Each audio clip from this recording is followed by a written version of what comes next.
সুপ্রিয় দর্শক মণ্ডলী, universal medical college and hospital limited আজকের সংবাদপত্রে আপনাদের সবাইকে স্বাগত জানাচ্ছি।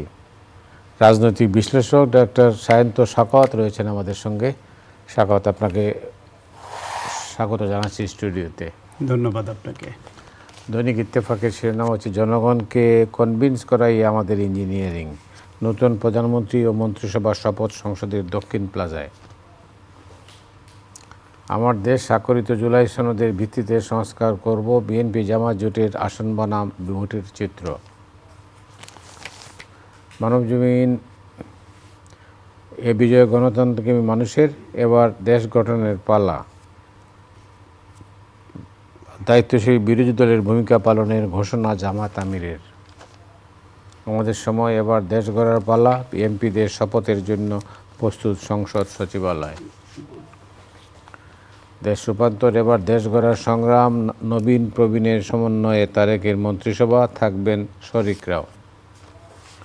সময়ের আলো, দেশ পুনর্গঠনের ঐক্যের ডাক, ফলাফল নিয়ে চুলচেরা হিসাব করছে জামাত।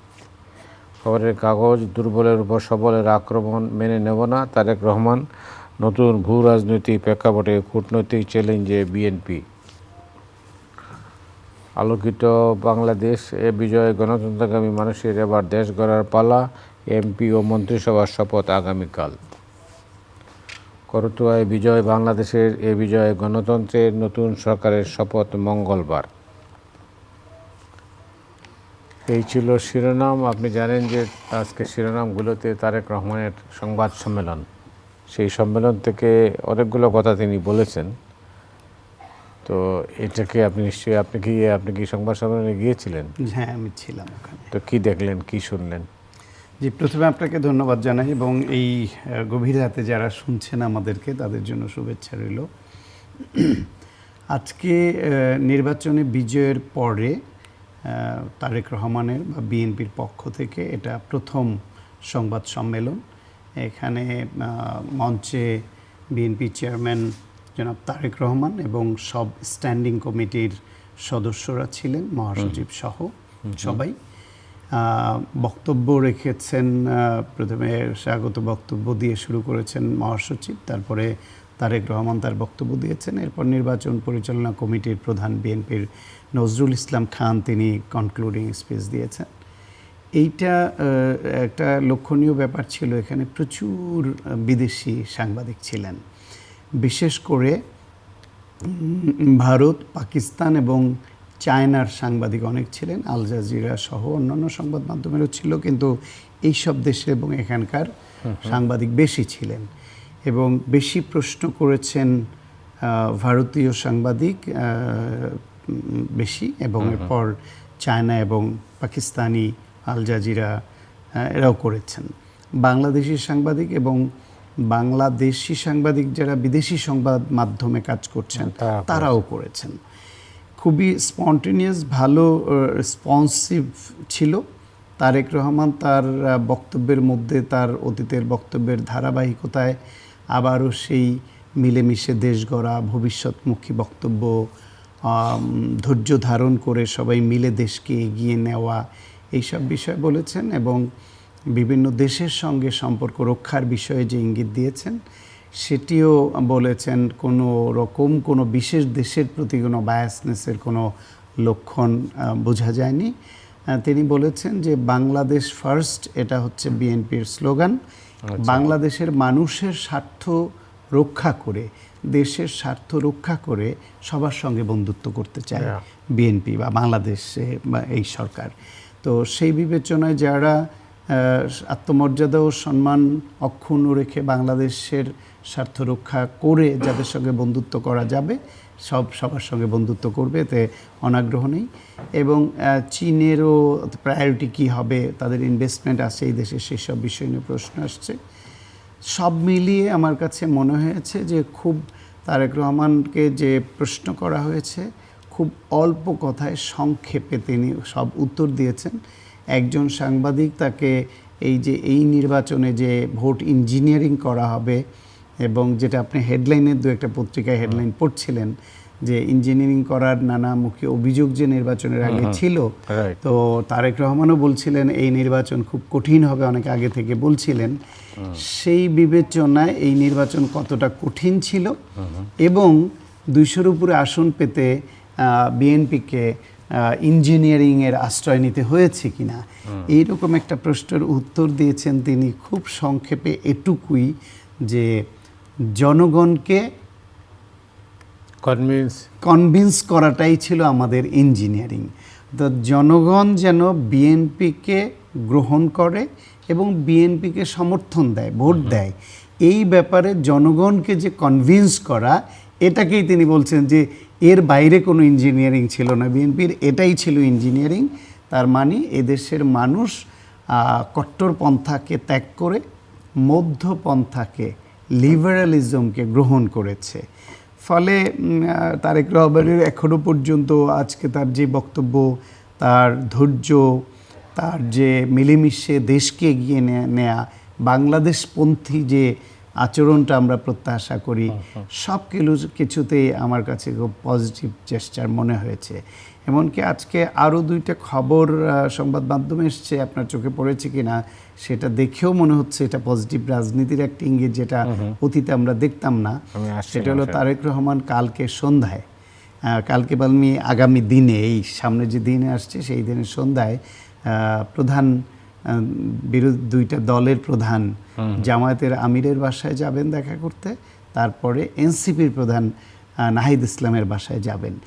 এই কালচারটা তো বাংলাদেশে এর আগে আমরা দেখিনি। আপনার দীর্ঘদিনের অভিজ্ঞতা নিশ্চয়ই আপনার আমার থেকে অনেক বেশি আগে থেকে আপনি দেখেছেন, আমরা এটা দেখিনি। এই কালচারটা শুরু হোক, পরাজিতরা বিজয়ীকে শুভেচ্ছা জানাক, অভিনন্দন জানাক, বিজয়ীরা পরাজিতদেরকে তাদের সঙ্গে হাত মিলাক এবং যে যার জায়গা থেকে দায়িত্ব পালন করুক। বাংলাদেশকে এগিয়ে নিতে হলে, এর আগে আমরা দেখতাম বাংলাদেশে যারা বিজয়ী হয় বা সরকার গঠন করে তারা মনে করে যে আমরা ক্ষমতা পেয়েছি, দায়িত্ব মনে করে না, এবং তারা পুরোটাই ভোগ করে এবং অন্যদেরকে একদম জিরো বানিয়ে ফেলে এবং পারলে নিশ্চিহ্ন করে দেয়। সেইখানে গণতন্ত্রের যে সরকারি দল এবং বিরোধী দল দুটারই গুরুত্ব আছে, দুটোরই একসঙ্গে থাকা দরকার। বিরোধী দল সরকারকে চাপের মধ্যে ফেলবে দেশ ভালোভাবে চালানোর জন্য, চাপের মধ্যে এই জন্য ফেলবে না যে তাদেরকে ফেল করিয়ে আমাদের জিতে আসতে হবে। কারণ সরকারি দলকে যদি মিসগাইড করে বা বাধাগ্রস্ত করে কাজ চাপের মধ্যে ফেলে যদি ফেইলিওর দেখাতে চায়, আলটিমেটলি ক্ষতিটা কার? দেশের, গণতন্ত্রের। এই প্র্যাকটিসটা আমাদের এখানে গত 55 বছর ধরে হয়ে আসছে। 55 বছর পরে এই জুলাই গণ অভ্যুত্থান পরবর্তী বাংলাদেশে আমাদের প্রত্যাশা কিন্তু পরাজিতরা নিজেদেরকে যেন পরাজিত ভাবতে না পারেন, তারা যেন ভাবেন তারাও বিজয়ী হয়েছেন, তারা বিরোধী দলে বসবার জন্য বিজয়ী হয়েছেন। জনগণ তাদেরকে বিরোধী দলে বসবার জন্য রায় দিয়েছেন আর এক পক্ষকে সরকারি দলে বসবার জন্য রায় দিয়েছেন। দুটোই গুরুত্বপূর্ণ, কেউ ফেলনা না, কেউ মানে একেবারে তুচ্ছতাচ্ছিল্য করার আগের যেরকম ছিল সেরকম না।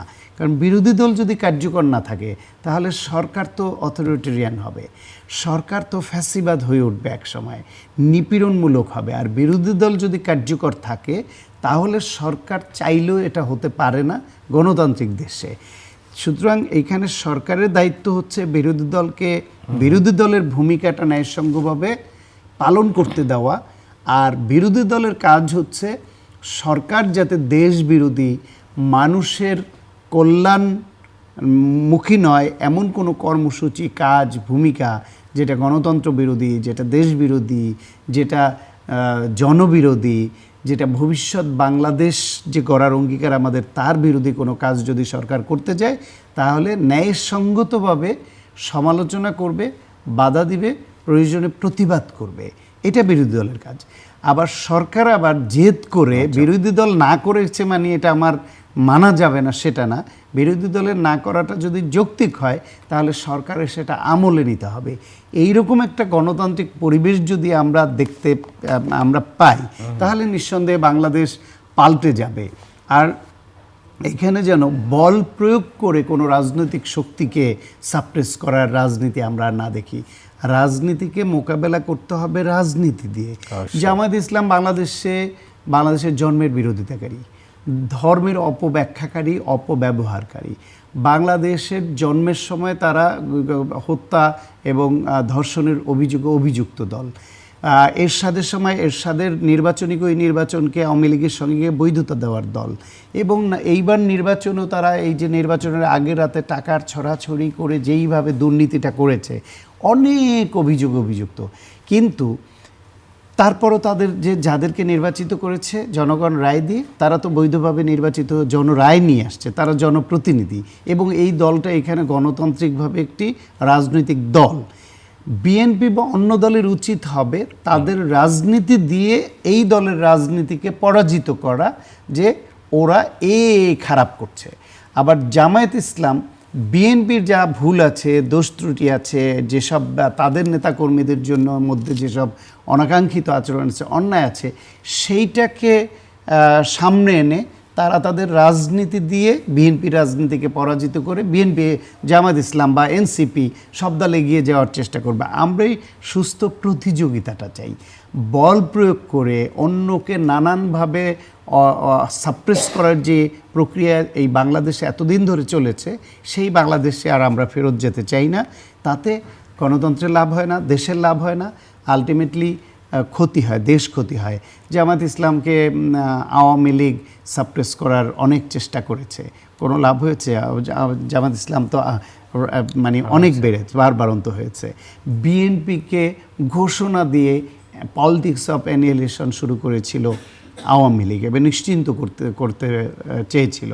বিএনপির চেয়ারপারসন বেগম খালেদা জিয়াকে বিনা বিচারে আটকে রেখে অন্যায়ভাবে রায় দিয়ে তার মৃত্যুর দিকে জীবনকে ঠেলে দিয়েছে শুধুমাত্র বিএনপিকে রাজনৈতিক নেতৃত্ব শূন্য করে দলটাকে ভাঙার জন্য পেরেছে আওয়ামী লীগ। সুতরাং বল প্রয়োগের রাজনীতি, অন্যকে অন্যায়ভাবে সাপ্রেস করার রাজনীতি এ দেশে খুব সফল হয় না, এটা নিকট অতীতেই প্রমাণিত হয়েছে। ভবিষ্যতে আমরা চাই গণতান্ত্রিকভাবে একে অপরকে রাজনৈতিক প্রতিযোগিতা দিয়ে, কৌশল দিয়ে, অপকৌশল দিয়ে নয়, কৌশল দিয়ে পরাজিত করুক এবং ভালোটা সামনে এগিয়ে যাক। ওয়েল, আপনি জানেন যে প্রধান বিরোধী দল জামাত ইসলামের আমির ডাক্তার শফিকুর রহমান বলছেন দায়িত্বশীল বিরোধী দলের ভূমিকা পালন করবেন তারা। খুবই ভালো, এইটাই তো এতক্ষণ আমি চাইলাম, এটাই চাই।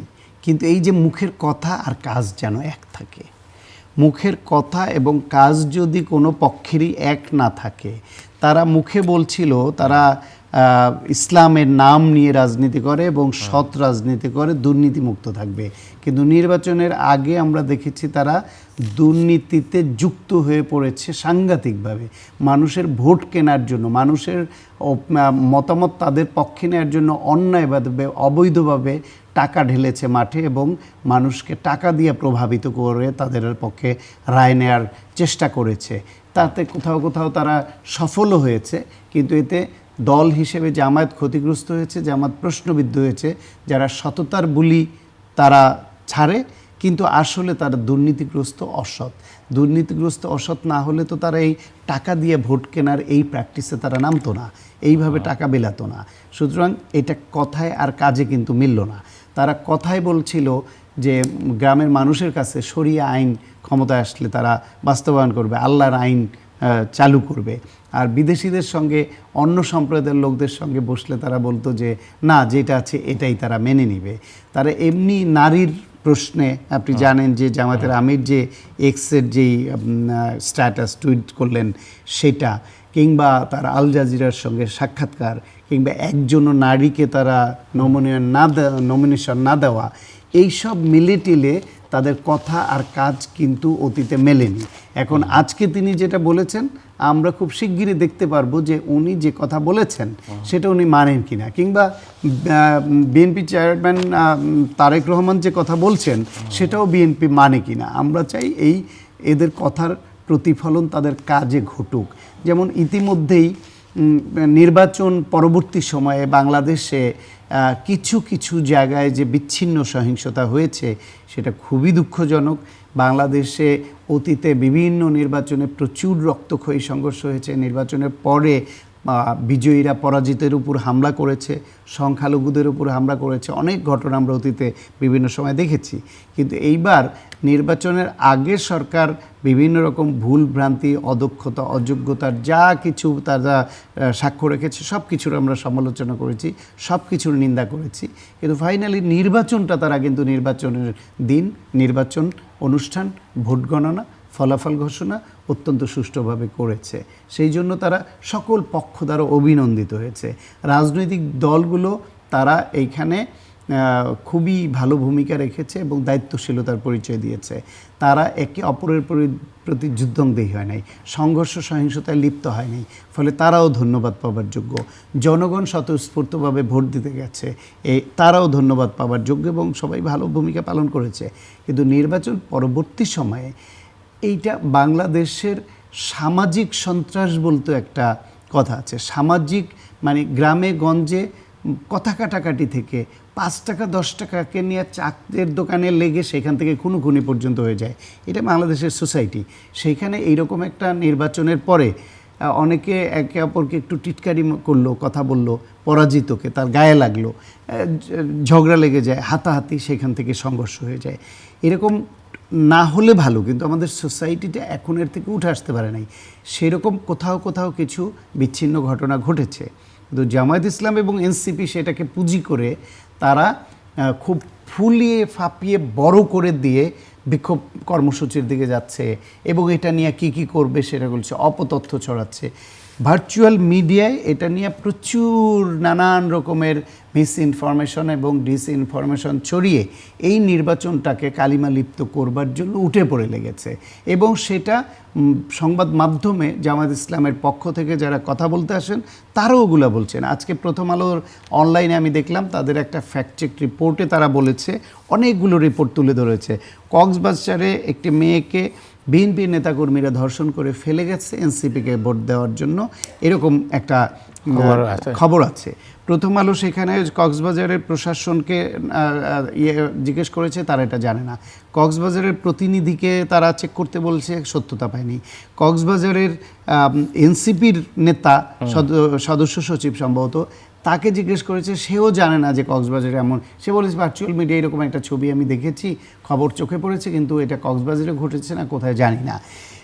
ঢাকা বিশ্ববিদ্যালয়ে ছাত্রদল নাকি ছাত্র শিবির এবং এনসিপির উপর হামলা চালিয়ে হলগুলো দখল করে নিচ্ছে, তাদের বের করে দিচ্ছে, এইরকম সংবাদ কিন্তু ভার্চুয়াল মিডিয়া এখন ভাসছে। সেটা দেখা যাচ্ছে 2018 সালে ভিসির বিরুদ্ধে প্রতিবাদ করা ছাত্রদের উপরে, এই ছাত্রদলের উপরে বরং সাধারণ ছাত্রদের উপরে ছাত্রলীগ যে হামলা চালিয়েছিল সেই ভিডিও এবং সেই সংবাদটাকে চাউর করা হচ্ছে এখনকার বলে। কুড়িগ্রামে কুপিয়ে জখম করা হয়েছে জামায়াতের কর্মীকে বিএনপি, এরকম একটা নিউজ ঘুরে বেড়াচ্ছে, সেটা ফ্যাক্ট-চেক দিয়ে তারা এর সত্যতা পায়নি। হিন্দুদের উপর হামলার ঘটনা, একাধিক ঘটনা এরকম বিভিন্ন ইয়েতে ভার্চুয়াল মিডিয়ায় ভাসছে, সেটা আপনার কুমিল্লার ঘটনা বা এইসব বলে সেগুলো ফ্যাক্ট চেক করে সেগুলো হয় পেয়েছে, সবই পুরনো ভিডিও, পুরনো ছবি। সেটা জামায়াতের সমর্থকদের দেবিদ্বারে ঘরে আগুন দিয়েছে বলে এরকম একটা সংবাদ চাউর হয়েছে, সেইটাও দেখেছে এরকম কোনো ঘটনা এখানে ঘটেনি। এক জায়গায় রান্নাঘর থেকে আগুনের সূত্রপাত হয়ে 2টা না 3টা বাড়ি ঘর পুড়েছে এবং ফায়ার সার্ভিসের লোকের নিয়ন্ত্রণে আছে। এখন এইভাবে সামাজিক সন্ত্রাস, দুর্ঘটনা সব কিছুকে একীভূত করে এভাবে দিচ্ছে। তারপরে কিছু জায়গায় হামলার ঘটনা ঘটেনি যে তা না। চাঁদপুরে জামায়াত বিএনপির উপর হামলা চালিয়েছে, বাগেরহাটে জামায়াত বিএনপির উপর হামলা চালিয়েছে, মুন্সিগঞ্জে বিএনপি জামাতের উপর হামলা চালিয়েছে, সম্ভবত 2-3টা জেলায় বিএনপির বিদ্রোহী এবং বিএনপির ধানের শীষের প্রার্থী তাদের মধ্যে সংঘর্ষ হয়েছে। সুতরাং বিএনপির বিদ্রোহী এবং বিএনপির ধানের শীষ তাদের মধ্যে হয়েছে, বিএনপির সঙ্গে জামাতের হয়েছে এবং আক্রমণটা পাল্টাপাল্টি হয়েছে। পটুয়াখালীতে জামায়াত বিএনপির উপর আক্রমণ করেছে সে এবং বিএনপির বাড়িঘর ভাঙচুর করেছে। এইটা পাল্টাপাল্টি একে অপর উপরে করেছে। এই যেটুকু ঘটেছে তার দায় কম বেশি দুই দলেরই আছে। কিন্তু এইটাকে যেটা করছে বিএনপি, যেহেতু এখন বিজয়ী দল, তারা এটা এড়ানোর জন্য দেখেন বিজয় মিছিল পর্যন্ত তাদের জোট এবং বিএনপি করলো না, কারণ ওইখানে উস্কানি পাবে, তাতে করে ওইখান থেকে দুষ্ট লোক তো সব পক্ষেই কম বেশি থাকে, একটা কোনো ওই মিছিল থেকে কোনো একটা দুষ্ট লোক উস্কানিমূলক কিছু একটা করলো, একটা বাড়িতে একটা ঢিল মারলো, এটা তো বাংলাদেশে অহরহ হয়, তখন সেটা অন্যদিকে টান নিতে পারে। বিএনপি এটা চায়নি বলে 2/3 মেজরিটি নিয়ে এরকম নিরঙ্কুশ বিজয়ের পরও তারা একটা তাদের নেতাকর্মীদের বিজয় মিছিল পর্যন্ত করতে দিল না, সেটার পরিবর্তে তারা মসজিদের দোয়ার আয়োজন করতে বলল। এখন বিএনপি তো বড় দল হিসেবে তারা দায়িত্বশীলতার পরিচয় দিয়েছে, জামায়াত এখন পর্যন্ত অনেক কিছুতেই জামায়াতের আমিরের কথাতে তো আমরা দায়িত্বশীলতার পরিচয় পাচ্ছি, কিন্তু তাদের এই কথার কাজে মিল থাকছে না। তাদের পক্ষ হয়ে যারা সংবাদ মাধ্যমে বয়ান তৈরি করতে আসছে তারা বলছে 200-রও অধিক জায়গায়, গতকালই একটা টেলিভিশন চ্যানেলে জামাতের পক্ষ নিয়ে একজন বিশ্ববিদ্যালয়ের শিক্ষক বলছিলেন যে জামাতের সোর্স থেকে তারা কালেক্ট করেছে 200-র উপরে নাকি হামলা হয়েছে। বললাম জামাত তাহলে এই 200-র উপরের হামলার এটা করুক, তালিকাটা প্রকাশ করুক, তারা সংবাদ মাধ্যম চেক করে দেখুক, তাহলে বাংলাদেশের সংবাদ মাধ্যম কেন এগুলো প্রকাশ করছে না সেই প্রশ্নটাও সংবাদ মাধ্যমকে আমরা বলি। বাংলাদেশের প্রশাসন এখনও তো বিএনপির সরকার গঠন করে নাই, প্রশাসনে তো এখনও ডক্টর মোহাম্মদ ইউনূসের সরকার, এখনও তো সেনাবাহিনী মাঠে আছে, এবং যেখানে ঘটনা ঘটছে ওখানেই তো সেনাবাহিনী খবর পেলেই ইন্টারভেন করছে, অ্যাকশন নিচ্ছে, পুলিশ অ্যাকশন নিচ্ছে। তাই এখন এত ম্যাসিভ ঘটনা ঘটলো কোথায় আমরা তো জানলাম না, তার মানে সংবাদ মাধ্যম দিচ্ছে না। 2টো নিহতের ঘটনা ঘটেছে, সেটা কথা কাটাকাটি থেকে এরকম হয়েছে।